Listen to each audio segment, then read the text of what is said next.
The coalition half of the 820 turn sees Kienmayer engage with the French 3rd Regiment. See his skirmishers are arrayed on a line here, and he has one Grenzer battalion in a vineyard on the flank of the 2nd Battalion.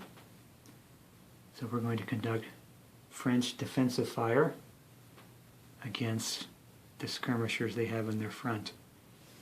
We'll be making attacks on each hex of each skirmisher. Those should be at 1-to-1 odds, I believe. So we'll roll a bunch of dice and probably see nothing happening. Well, surprise. You roll a 61 and inflict 1 casualty on the 2nd 15th Grenzers. They check morale every even casualty, so there's no morale check there. The French can conduct no more fire attacks, so we'll move to the coalition fire phase. We have Grenzers on the right here who can conduct fire attacks at each of that extended line battalion. Roll the dice twice, inflict 1 casualty. The French line infantry conducts morale checks with every even increment loss, so the 1st Battalion is only suffering an increment loss. The Grenzers of the 2nd of the 15th have 4 increments remaining, so they will make 1 fire attack on their own and 1 in conjunction with the 1st of the 7th.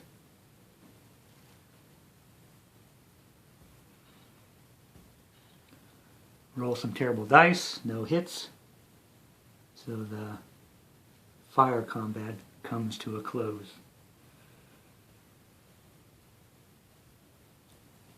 Now the objective of this move was to get that battalion on that flank. He's done so. He could melee. It's always a dicey thing, meleeing, even in a flank, when there's been no disruption to the enemy formation. But for the hell of it, we're going to assault that hex. So the French 3rd Regiment 2nd Battalion has a morale of 25. That's 4 increments against the 6 increments of that Grenzer battalion. That's a 1-to-1. Assault to the flank. Roll some dice. And the defender disorders. 1, 2, 3. It's a good attack led by Kienmayer himself.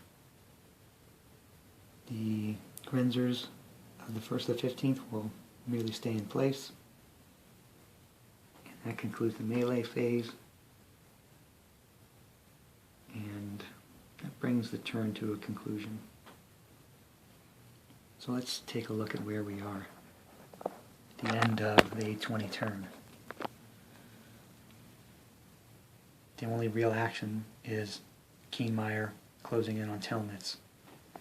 We see the French cavalry is trying to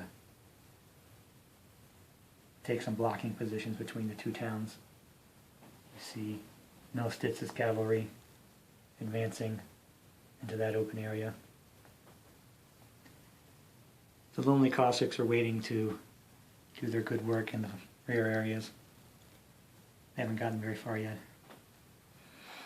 We see Legrand has continued his march to reinforce Austerlitz. The 26th Light Regiment has deployed in skirmish mode across the Goldbach.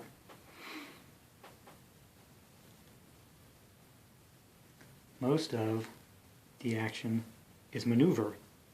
We see Doktorov slowly making his way towards Solkonitz and the Pheasantry.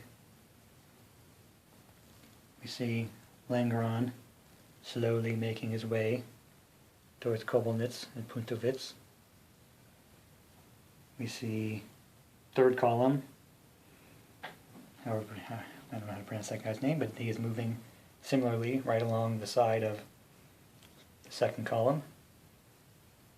We see Marshal Soult racing back to his men, and they have not moved yet. They're awaiting orders, and they will not move until Soult arrives. Back on the Pratzen Heights, just maneuver. Kolar's fourth column is trying to gain position on the heights, take up essentially their anvil position to the hammer of the left columns. Moving forward, we see Uvarov advancing on the small town there.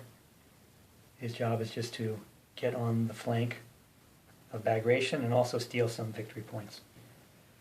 Bagration is moving forward a little bit, deployed some artillery, has his skirmish men out in front, cavalry raid on the right, Cossacks running around in the forests. Again, his job is to demonstrate, make the French think that the attack is coming from the north, which of course Napoleon already knows is not the case. And we see the French cavalry just blocking positions. Their whole job is to screen while the rest of the French army starts to arrive. We see the third division to arrive. Third division of the 5th Corps, Marshal Lannes, that's Suchet, and that will begin the first of the French reinforcements. So lots of maneuver, little bit of engagement over here in Telnitz, slight advantage gain.